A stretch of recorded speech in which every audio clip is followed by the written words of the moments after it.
அதிமுக கொடி சின்னம் ஆகியவற்றை பயன்படுத்த ஓ பன்னீர்செல்வத்திற்கு தடை விதிக்க கோரிய வழக்கில் வரும் திங்கட்கிழமை தீர்ப்பு வழங்க உள்ளதாக தெரிவிக்கப்பட்டிருக்கிறது. அதிமுக பொதுச் செயலாளர் எடப்பாடி பழனிசாமி தொடர்ந்த வழக்கில் மார்ச் 18ஆம் தேதி பிற்பகல் 2:15 மணிக்கு நீதிபதி என் சதீஷ்குமார் தீர்ப்பளிக்கிறார். அது தொடர்பான அண்மை செய்தியை நாம் பார்த்து வருகிறோம்.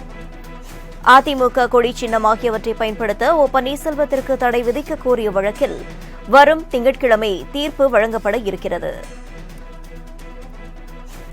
அதிமுக கொடி சின்னம் ஆகியவற்றை பயன்படுத்த ஓ பன்னீர்செல்வத்திற்கு தடை விதிக்க கோரிய வழக்கில் வரும் திங்கட்கிழமை தீர்ப்பு வழங்கப்பட இருப்பதாக தகவல் வெளியாகியிருக்கிறது. அதனை அண்மை செய்தியாக நாம் பார்த்து வருகிறோம். அதிமுக பொதுச் செயலாளர் எடப்பாடி பழனிசாமி தொடர்ந்த வழக்கில் மார்ச் 18ஆம் தேதி பிற்பகல் 2:15 மணிக்கு தீர்ப்பு வழங்குவதாக நீதிபதி என் சதீஷ்குமார் தெரிவித்திருக்கிறார். மேலும் இதுகுறித்தான கூடுதல் விவரங்களை செய்தியாளர் கிருஷ்ணா வழங்க கேட்கலாம். வணக்கம் கிருஷ்ணா, விவரங்கள் என்ன? வணக்கம். அதிமுகவின் பெயர், கொடி, சின்னம் உள்ளிட்டவற்றை பயன்படுத்துவதற்கு ஓ பன்னீர்செல்வத்திற்கு தடை விதிக்க கோரி பொதுச் செயலாளர் எடப்பாடி பழனிசாமி தரப்பில் தாக்கல் செய்த வழக்கில் வருகிற திங்கட்கிழமை சென்னை உயர்நீதிமன்றம் தீர்ப்பளிக்க உள்ளது.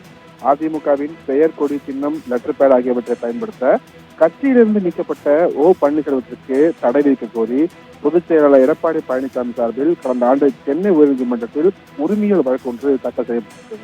இந்த மனுவை விசாரித்த நீதிபதி சதீஷ்குமார் வழக்கில் பதிலளிக்க ஓபிஎஸ் தாமதப்படுத்துவதை சுட்டிக்காட்டி அதிமுகவின் பெயர், கொடி, சின்னம், லெட்டர் பேட் ஆகியவற்றை பயன்படுத்துவதற்கு ஓ பன்னீர்செல்வத்திற்கு இடைக்கால தடை விதித்து உத்தரவிட்டிருந்தார். இந்த நிலையில் இந்த இடைக்கால உத்தரவு முடிந்த நிலையில் தடையை நீடிக்க வேண்டும் எனவும் வழக்கில் தீர்ப்பளிக்கும் வரை அவற்றை பயன்படுத்த மாட்டேன் என ஓபிஎஸ் தரப்பில் உத்தரவாதம் அளிக்கப்பட்டிருந்தது. அதனை ஏற்ற நீதிபதி வழக்கில் இருதரப்பு இறுதி வாதங்களையும் கேட்டறிந்தார். இந்த இரு தரப்பு வாதங்களும் கடந்த மார்ச் 12ஆம் தேதி நிறைவடைந்த நிலையில் வழக்கின் தீர்ப்பை தேதி குறிப்பிடாமல் நீதிபதி சதீஷ்குமார் தள்ளி வைத்திருந்தார்.